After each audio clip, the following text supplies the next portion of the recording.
Bueno, bienvenidos a un nuevo episodio de Kernel, ya sabéis, el podcast semanal de tecnología de Mixio, en colaboración con nuestros amigos del Android Libre y de Omicrono. Esta semana viene un poquito tarde porque entre pitos y flautas he tenido que esperar a que mi compañero estuviera ya aterrizado, descansado, dormido y todo, porque viene del CES 2018, que es de lo que vamos a hablar. ¿Qué tal estás, César Muela? Hola, ¿qué tal, Alex Barredo? ¿Cómo estás? Pues yo bien, al menos no me he tenido que meter ahí, yo qué sé, 50 horas de avión. Yo ya estoy superando por fin el jet lag, pero bueno, ya descansado, aprovechando fin de semana, recapitulando, reflexionando, pero bien, ya estoy bien. Bueno, sé que ha hecho, no sé qué tiempo ha hecho por Las Vegas, pero todos hemos visto que ha caído un chaparrón enorme en mitad del evento. Sí, allí la gente estaba un poco alucinando porque hacía como 6 meses que no llovía. A ver, al fin y al cabo es algo normal porque es el desierto. Entonces, claro, la verdad que el fin de semana nos hizo muy buen tiempo, de tipo 20 grados, sol y estupendo todo, pero a partir del lunes, que es cuando se estaba montando todavía el CES, los stands y demás, empezó a llover. Y la previsión era que no parara. Y efectivamente no paró ni el lunes ni el martes, y el miércoles todavía seguía así como medio tocado. Así que efectivamente un CES pasado por agua. Bueno, preséntate quién eres, qué haces. Hola, soy César Muela y soy coordinador editorial de Weblogs SL, empresa más conocida por webs como Sataka, por ejemplo. Entonces, yo soy el responsable de coordinar las webs de tecnología. Muy bien, es que estás ahí con tus marionetistas, ¿no? Bueno, el CES de 2018 se ha caracterizado como el del año pasado, un poco mucho por los altavoces inteligentes, los asistentes virtuales, los asistentes inteligentes o los altavoces virtuales, como lo queráis decir. El año pasado fue mucho de Alexa, digamos casi inesperado, porque era un producto, el Amazon Echo y los diversos, digamos, formatos en los que venía embebido el sistema inteligente de Amazon, y este año Google no ha querido que se repitiera. Yo creo que esa es la sensación que me ha dado, ¿no?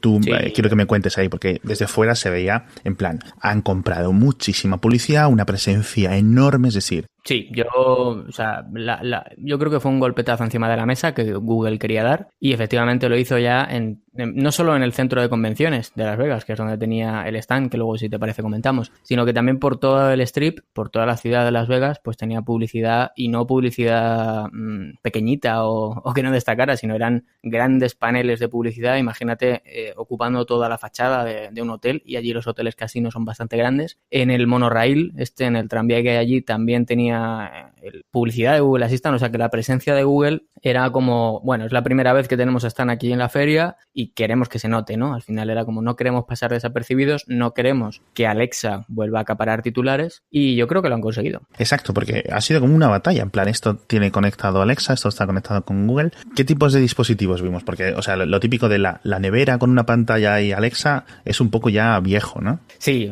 por supuesto también va a haber neveras conectadas con Google Assistant, pero al final el mensaje con el que yo me quedé es que Google, al menos Google y también Alexa, ojo, porque comparten una visión muy similar, es que quieren estar en nuestras casas y quieren entrar pues con dispositivos desde el controlador del termostato, iba a decir el controlador de temperatura, termostato, televisiones, neveras, por supuesto, incluso LG presentó Chloe, el robocito con los ojos cookies, no sé si te acuerdas de haberlo visto, que sí. Bueno, el objetivo que tiene ese robot es como una especie de centro de control de tu casa conectada, es decir, tú al robot le puedes decir, bájame la intensidad de las luces de mi casa. Lógicamente tienes que tener unas luces conectadas, porque si no, complicado que lo haga, pero al final claro, el mensaje es ese, que quieren entrar en nuestra casa y no quedarse solo en nuestros smartphones. Eso es, el robot me recuerda un poco al Zenbo de Asus, sí, de hace un par de años, creo. No es un, digamos, un formato de la electrónica de consumo que va a llegar pronto o que parece que la gente tenga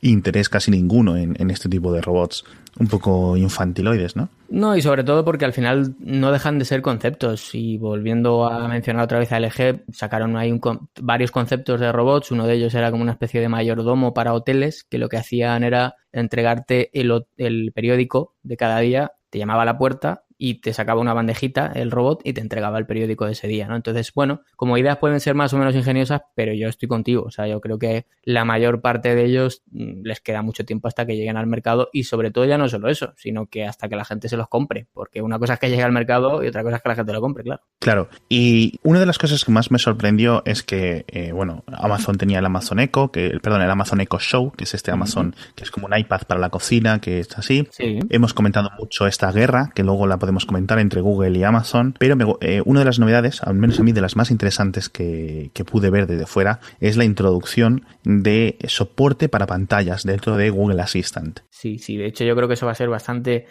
llamativo. Lenovo, por ejemplo, presentó ya una pantalla fíjate que es con la misma intención con la que el robot de LG, el controlador, como el metacontrolador de domótica de tu casa, ¿no? Y al final es una pantalla en la que, bueno, pues tú le hablas, tú le dices cosas. Quiero ver un programa de, yo qué sé, de deportes, por ejemplo. Entonces, eso está conectado a tu Wi-Fi, por supuesto, y conecta con tu televisión inteligente. O sea, que al final es como llevar a un paso más, que el asistente de Google dé un pasito más y que no sea solo pues estés en tu pantalla del móvil, sino que no por lo que puede hacer, porque novedades de lo que puede hacer Google Assistant no se han presentado nada nuevo, pero sí por casos de uso. Cuando tú tienes una pantalla de un teléfono y tienes un asistente de Google, hay un número limitado de cosas que puedes hacer con él. Si ya amplías a otros productos, desde una tele a un coche, lógicamente puedes hacer más cosas. Eso es, y yo creo que además se tienen que mover, o sea, es decir, está bien el concepto de la interfaz conversacional, sí, pero si puedes apoyarte en algún momento en darte un par de opciones, o sobre todo hay cosas que por voz pues no llegan, ¿no? Y obviamente la historia de la computación lo ha demostrado, siendo principalmente interacción a través de pantallas, pero sí es cierto que esto puede ayudar, ¿no? Sí, porque a ver, el reto para los asistentes no deja de ser esta proactividad, ¿no? Este carácter contextual que todos los asistentes deben tener para que no haya fricción y que no sea realmente un estorbo o un incordio tener que usarlos, porque esto tiene que ser fácil de usar y tiene que ser intuitivo, si no la gente no lo va a usar y va a escribir, que está acostumbrado a ello toda la vida, busca en Google y ya está. Si el asistente no logra eso, pues es complicado que dé ese paso que Google y Amazon intentan dar con los asistentes. ¿Esto de la pantalla? Por supuesto, es un paso más en esa dirección, pero yo creo que todavía no es suficiente. Es decir, vale, puedes interactuar con la pantalla y con tu voz, e incluso con la televisión, las televisiones nuevas de Sony, Panasonic y demás, puedes controlarlas ya por voz. Incluso les puedes decir cosas que ya no están relacionadas solo con la propia tele, es decir, no es solo cambiar de canal, subir o bajar de volumen, sino que también, como están conectadas las aplicaciones de Google, y aquí pienso en Google Maps, Google Fotos y demás, pues le puedes de pronto preguntar, oye, quiero ver las fotos que me hice en el Gran Cañón, por ejemplo, y te las muestra todas en la tele. Entonces, claro, sí que hay más usos, hay más posibilidades de interacción, pero claro, aquí hay otro dilema que es, uno, ¿quién está dispuesto a tener que hablarle todos los días a su nevera? Es decir, ¿por qué tengo que hablarle a mi nevera? Y sobre todo, ¿por qué me tiene que escuchar constantemente mi nevera para ello? Porque al final es una utilidad que equivale o que, digamos, tiene un compromiso, ¿no? Que es que te estén escuchando todo el rato. Y lo segundo es, ¿de verdad podemos hacer que todo sea inteligente? Es decir, ¿es necesario que todo sea inteligente, teniendo en cuenta especialmente el primer punto, que es a cambio de más datos, más información nuestra? Eso es una cosa que la sociedad lo va a tener que ir viendo. Yo creo que ha pasado con las plataformas sociales, es decir, vale, ok, nosotros tenemos este entretenimiento, esta fuente inagotable, ¿no? De horas y horas y horas de pantalla, ¿no?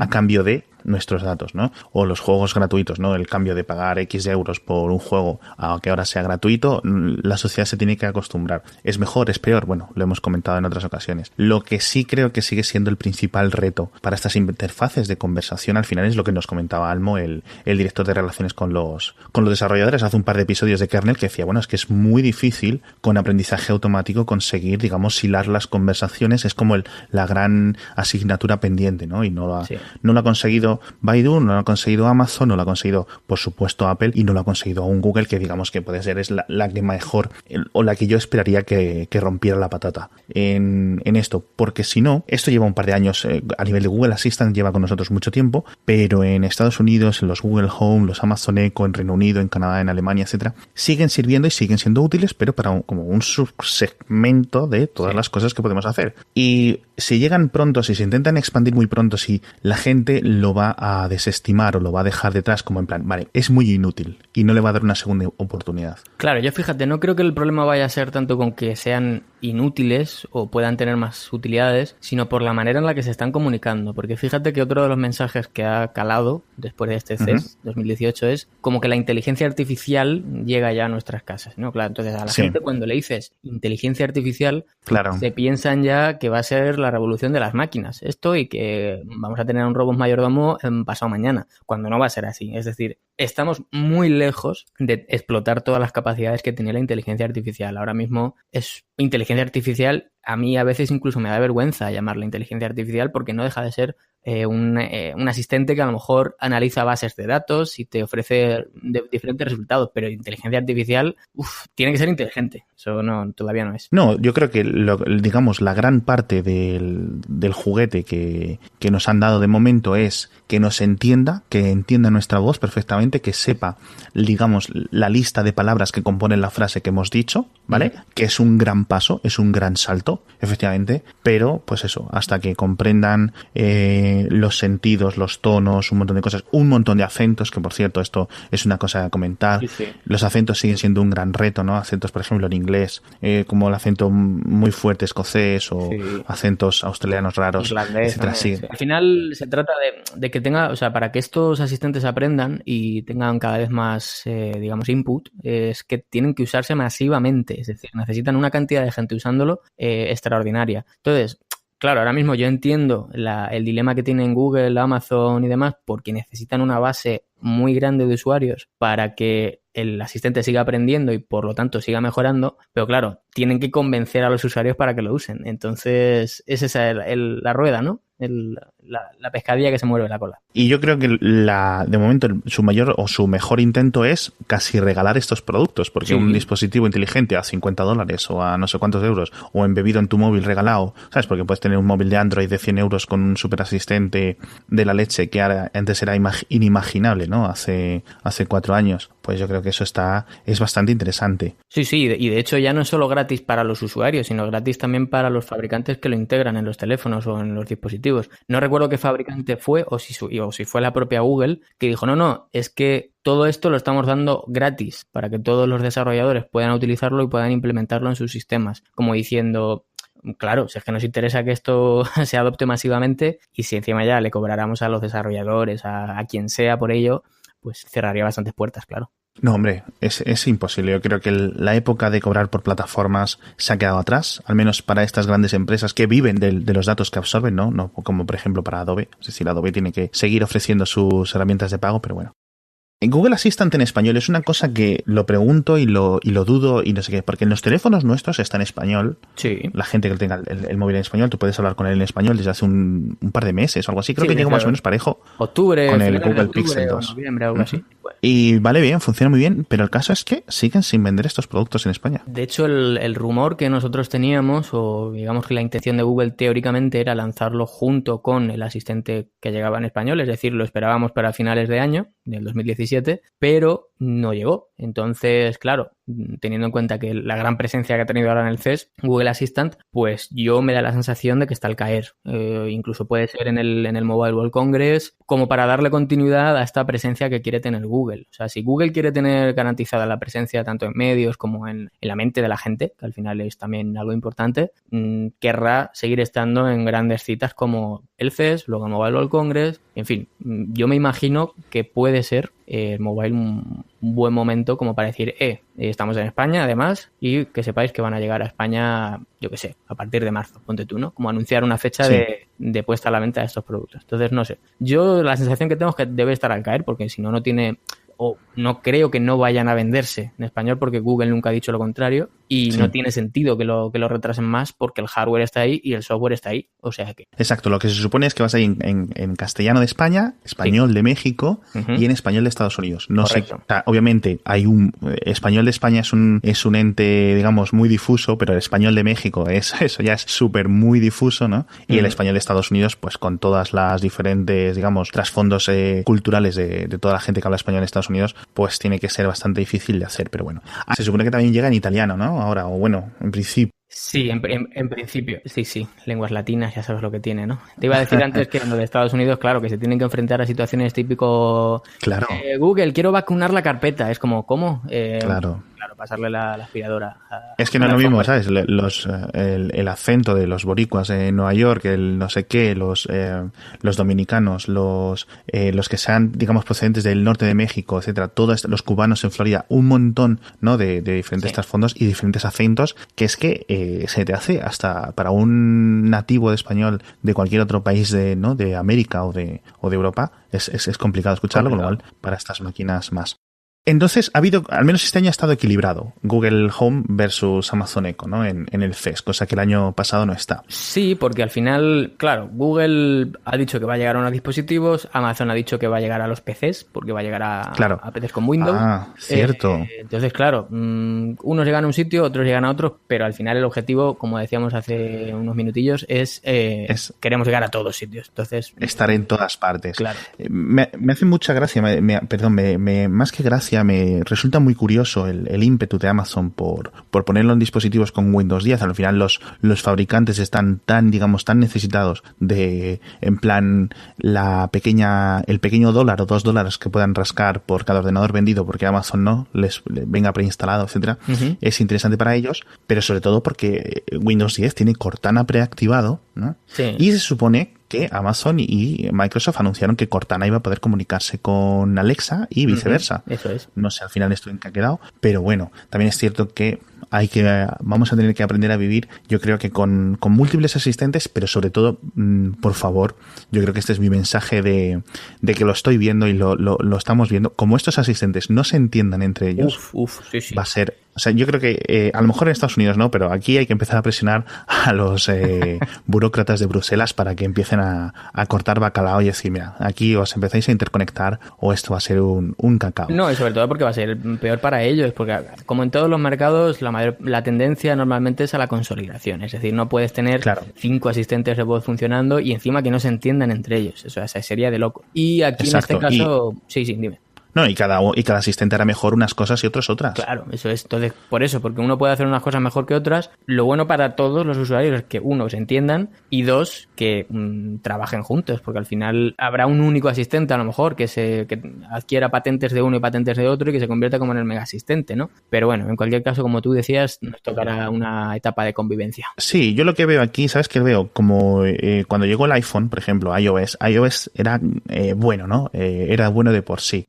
En su salida, pero recuerda que venía sin aplicaciones. Sí. Y Steve Jobs dijo, no, es que esto no necesita aplicaciones. Si quieres una aplicación, tienes este navegador tan bueno que es Safari, que es el mismo que el de Mac OS X, y te guardas la página en el escritorio. Y la gente tardó como 2 meses en hackearse las APIs y tal, y desarrollar sus propias aplicaciones en plan. Y luego, con la versión nueva del sistema operativo, la segunda, dijeron, venga, ya podéis desarrollar aplicaciones nativas, etcétera. Yo creo que esto es lo que va a pasar. No con aplicaciones, pero sí a lo mejor con, digamos, asistentes o habilidades o acciones específicas para un vertical, es decir, una aplicación que sea muy buena para el tiempo, una aplicación que sea muy buena para los deportes. Entonces, cuando yo le diga Alexa o Google o Siri, dime los deportes, me va a conectar con esa parte. No hace falta que Google desarrolle esa parte. A lo mejor Google le digo, dime el tiempo para hoy. Te dice, va a llover, perfecto. Pero si le digo, por favor, dime el tiempo para aquí, qué tipo de presión atmosférica, no sé qué, ¿sabes? Algo más avanzado. Ese tipo de asistentes o de partes que se puedan interconectar especializadas, yo creo que puede ser lo más interesante. Y bueno, hablando de tormentas, ¿qué pasó con lo del apagón? O sea, de repente, eso quiero que me lo contéis, porque me has contado antes que de repente decía, no llovía, se fue la luz, estuvisteis como 2 horas sin luz. Sí, fueron como cerca de 2 horas. Esto fue solo en el centro de convenciones, no fue en todas Las Vegas. Sí. Y claro, volvíamos, es que a ver, Las Vegas no es una ciudad preparada para la lluvia. Entonces, claro, aparte de que había goteras, olía a humedad, en el centro de convenciones olía a humedad. Pues la carpa, iba a decir, el stand de Lyft, que estaba, lógicamente, a las afueras, porque estaban haciendo las pruebas estas de su coche autónomo y tenían que salir, entrar y demás, estaban en el parking, cerca del centro de convenciones, pues era una carpa. Entonces, claro, cuando estuvo lloviendo, la carpa estaba inundadísima y de hecho hasta tal punto que los trabajadores de allí, los propios de Lyft, tuvieron que sacar como varias escobas, como la carpa era como medio plasticosa, tenían que darle golpecitos al techo para que el agua cayera por los lados y no hiciera como una especie de bolsa y no se cargara la tienda. Entonces, claro, porque el peso del agua podía el peso podía, y de hecho hubo un momento en el que se rajó un poquito por estas medidas y empezó a entrar agua a saco. Entonces, claro, quiero decir que llovió mucho. no es algo que fuera, han caído 4 gotas y Las Vegas, como es un desierto, no están preparadas. Bueno, pues el apagón me imagino que afectó a temas de alimentación, desarrollo energético y ¡pum! Pues se fueron todas las luces. Es cierto, por ejemplo, que Samsung en su stand no se les fueron todas las luces porque ellos tenían energía de esta alternativa por si acaso estas cosas, ¿no? Pasan. Ajá, entonces hubo un montón de cosas de Samsung, por ejemplo, que no se les fueron las luces. Mira, siempre ha habido clases, ¿no? En todo, también en los apagones. Pero bueno, que al final fue como la anécdota de el evento tecnológico más grande del mundo está a oscuras, ¿no? Es como un titular interesante. Era irónico, ¿no? Sí, muy. Y bueno, me estabas comentando Lyft. Te montaste en el coche autónomo de Lyft. Bueno, en uno de los grandes acuerdos que tiene Lyft, la gente que escuche Mixio sabe la brasa que doy, ¿no? Lyft es una de las compañías más interesantes y Lyft no se está casando con nadie, está teniendo acuerdos con Cruise, General Motors, con la propia Aptiv, ¿no? Que son los en que te montaste y con más compañías. Es decir, está intentando desarrollar coches autónomos y diferentes flotas con diferentes empresas y tú te montaste en los de Aptiv. Eso, ¿no? Es, que es la compañía británica que lo que están haciendo es desarrollar pues un modelo de conducción autónoma, totalmente autónomo, ¿vale? Cuando yo me monté en el coche, bueno, ya me lo explicaron antes de entrar por si me llevaba un chasco, había un conductor de seguridad porque por temas legislativos él tiene que estar ahí por si pasa lo que sea, él es el responsable legal de todo lo que pase dentro y fuera del vehículo y simplemente se limitó a sacar el coche porque igualmente por motivos legales en Estados Unidos no puede arrancar un coche todavía autónomo ni tampoco puede estacionar. Si no tiene la licencia concreta para esa zona. Entonces, tanto para arrancar como para estacionar, tuvo que manejar el piloto y luego a su derecha, en el asiento de copiloto, estaba un ingeniero que básicamente era el que me estaba dando la chapa contándome pues así funciona, esta es la tecnología que hay detrás de ello. Entonces, digamos, el piloto este de seguridad estaba ahí con 1000 ojos. De hecho, a mí me dijeron que no podía dirigirme a él, no podía hablar con él, porque él tenía que estar completamente concentrado con 1000 ojos en la carretera por si en algún momento tenía que intervenir y tomar de nuevo la conducción. Sus manos estaban como posicionadas delante del volante, pero no estaban tocándolo, ¿sabes? Estaba como preparado por si acaso. Sus pies estaban relajados, pero también estaban cerca de los pedales. En cualquier caso, la experiencia fue, pues, hombre, yo tampoco me esperaba algo espectacular, ¿no? Pero me esperaba, yo qué sé, pues un frenazo o algo, alguna curiosidad o algo, pero en realidad fue un viaje tan tranquilo, o sea, no pasó nada. Es decir, hubo un momento en el que 2 peatones se cruzaron así porque no miraron, pero lo típico que cruzan, mirar la carretera, y el coche como que frenó un poquito la marcha, pues como 10 metros antes de cruzarse con ellos, ¿sabes? O sea, que el coche los vio con antelación y ya empezó a frenar. Luego sí que hubo un momento un poquillo más crítico, por decirlo de alguna manera, porque tampoco fue para tanto, y es que había 3 carriles, estábamos detenidos en un semáforo, ya sabes, la gente de lluvia, mucho tráfico, en fin, todas estas cosas que pasan con la lluvia, y al ponerse el verde del semáforo, un coche no puso el intermitente y quería pasar del carril de la derecha al del medio para utilizar el del medio para adelantar, ¿vale? Entonces esto lo hizo en cuestión de segundos y claro, se interpuso en nuestro camino, en el camino del coche autónomo. ¿Qué hizo el coche? Bajó la velocidad, ahí sí que dio un pequeño freno un poco más brusco, pero nada en plan de esto que te echa para adelante como si fuera un accidente, sino que fue un poquito más brusco de lo habitual, pero nada que no haga un humano. Es decir, con el mensaje que yo me quedo al final es que si a mí me tapan los ojos, yo no me habría dado cuenta de que no había una persona conduciendo. O sea, es... Claro, o lo típico, que te montas en el taxi y literalmente no dices casi ni hola, te pones a mirar el móvil hasta que te cobran tal cual. Y te bajas, ¿no? Sí, la única interacción que tú tienes que hacer es, tienes como una especie de tablet en la parte de atrás, en la parte del centro, y ahí tienes que darle a comenzar. Cuando tú estás preparado, le vas a comenzar el viaje, entonces ya a partir de entonces el viaje empieza y cuando llegas al destino tienes que darle a acabar, porque si no, pues no, el coche no da por finalizado el trayecto. Es la única interacción que tú tienes que hacer. Por supuesto, en la aplicación, cuando tú pides el coche, te dice dónde vas a ir. En este caso, los destinos estaban capados, creo que a 15 o 20 destinos, que todos eran hoteles del CES, lógicamente, y con principio o con final, el centro de convenciones de Las Vegas. Entonces, claro, pues tú decías, yo quiero ir al centro de convenciones, al hotel New York, o yo que sé, al Wynn o la que sea. Y el pues te llevaba. Así que, y la interacción era esa. Básicamente tú antes de pedirlo tenías que decirle dónde ibas. Claro, no, como cuando pides un Lyft o un Uber normal de toda la vida, un Cabify. Como cuando pides un taxi normal, no hay nada nuevo en el proceso, es a lo que me refiero. No, pues voy a enlazar, porque has grabado un vídeo, Sí. Tu experiencia en el coche, lo voy a enlazar, la gente que lo quiera ver, o sea, que se haya quedado con la copla, quiera ver toda la experiencia de César en el Aptiv, bueno, en el Lyft con tecnología de Aptiv, que por cierto, todos los sensores, digamos, la macedonia de sensores que tienen por fuera, en los de Aptiv, o sea, en los que están, digamos, retrofiteados, no sé cómo se dice muy bien, por Aptiv, no se notan mucho, no se diferencian mucho de un coche. No, de hecho están bastante bien camuflados. Hay, por ejemplo, uno en el espejo retrovisor. Ahí, lo que pasa es que como tiene la misma pintura del coche, o son del mismo color, pues no se nota nada raro. Y de hecho, la gente no percibía, había que fijarse muy bien que era un coche autónomo. Eso es. Porque, claro, normalmente los coches autónomos tienen estos sensores por todos lados y parecen como con una araña encima, ¿sabes? Pero aquí no, esto estaba bastante bien disimulado. Es lo que bueno, los de los últimos 2 años, normalmente lo que va arriba, la coronita esta, es el LiDAR. Y bueno, que le llaman el cubo del Kentucky Fried Chicken, porque es del mismo tamaño hasta hace poco, o sea que los están reduciendo mucho, ya sabes. Sí.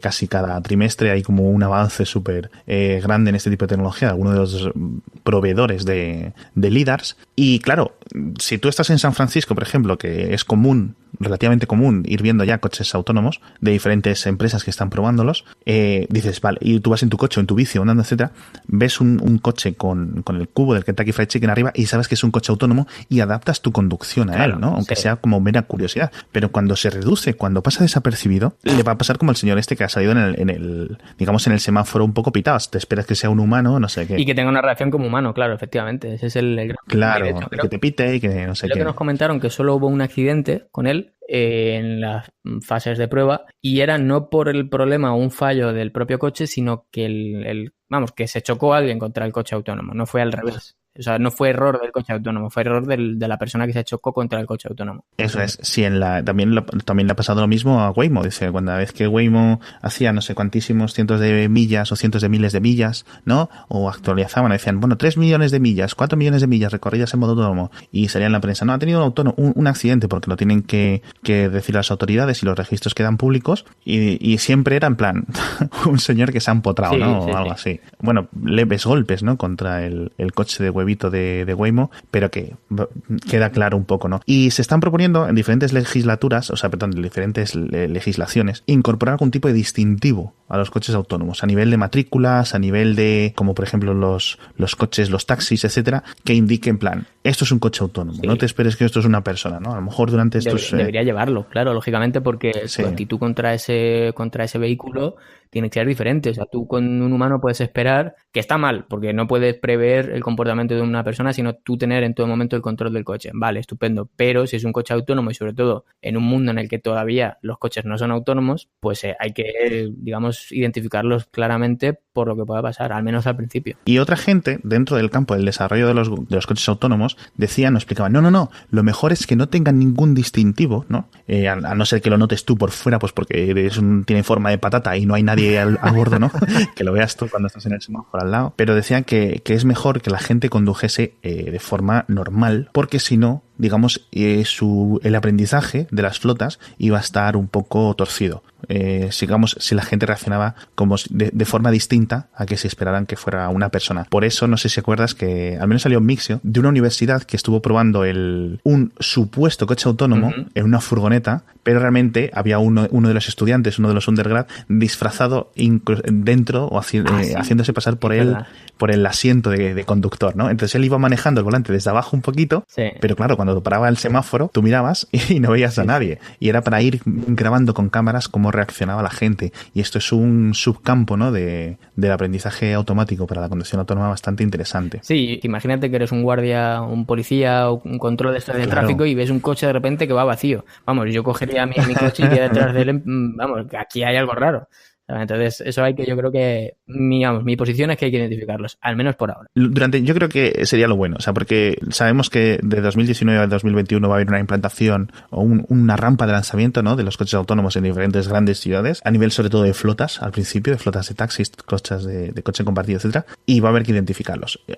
En 2030 ya veremos, ¿no? ¿Sabes a lo que me refiero? Dentro de unos años ya a lo mejor ya vemos, no hace falta. O empiezan a identificar los coches donde va un humano. Es decir, cuidado, Al revés, ¿no? que aquí va conducido por un ente biológico. En vez de peligro bebé a bordo, peligro humano a bordo. Tal cual.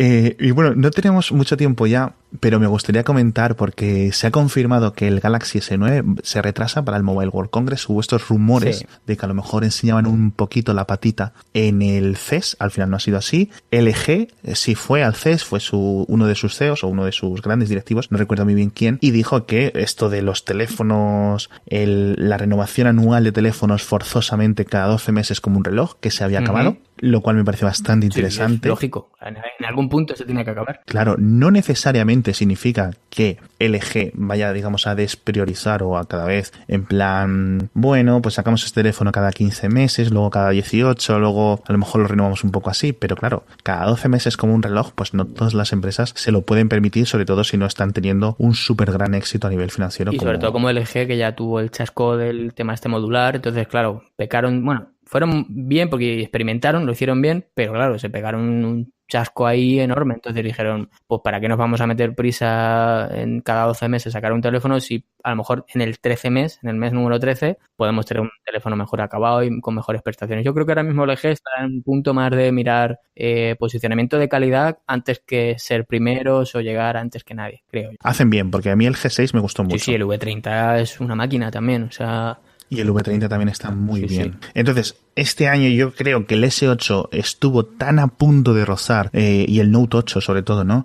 Cosas tan buenas, ¿no? Y, o sea, hubo como dos quejas generalizadas. La posición del sensor de huellas, es en plan, no sé qué, hubo mucha queja, y que se desliza, y que era como muy resbaladizo. Sí. Si solucionan esas dos cosas, con el procesador nuevo, más refinado no sé qué, no hacen la cagada del botón específico de Bixby, que por cierto, veremos, hemos hablado mucho de asistentes y quería comentar esto. Es imposible que quiten Google Assistant en el S9, va a seguir estando ahí, pero vamos a ver cómo evoluciona Bixby, porque digamos dentro del campo de los asistentes de momento es como el que menos piensa la gente, ¿no? El que menos, digamos, noticias acapara. Pero es muy distinto, es distinto y hace las cosas de forma distinta, las hace un poco más, digamos, como lo harías tú como persona, ¿no? Interactúa con el móvil. Efectivamente, es muy distinto, pero y una cosa que tampoco hay que pasar por alto es que va a estar en los teléfonos Samsung, que no son poca cosa de poco en el mercado, y va a estar también a partir de ahora en televisiones. Es decir, Bixby va a llegar a las televisiones de Samsung, va a llegar también a los tipo neveras y demás, también quieren meter Bixby. O sea que Samsung no se ha dado todavía por vencido con su asistente, y yo creo que va a dar que hablar, al menos en los próximos meses, aunque como comentábamos, yo creo que la tendencia va a ser a condensar todo en uno o dos asistentes, o quizá en microasistentes que estén especializados, como hemos comentado también. Pero bueno, que ahí está Samsung con su Bixby.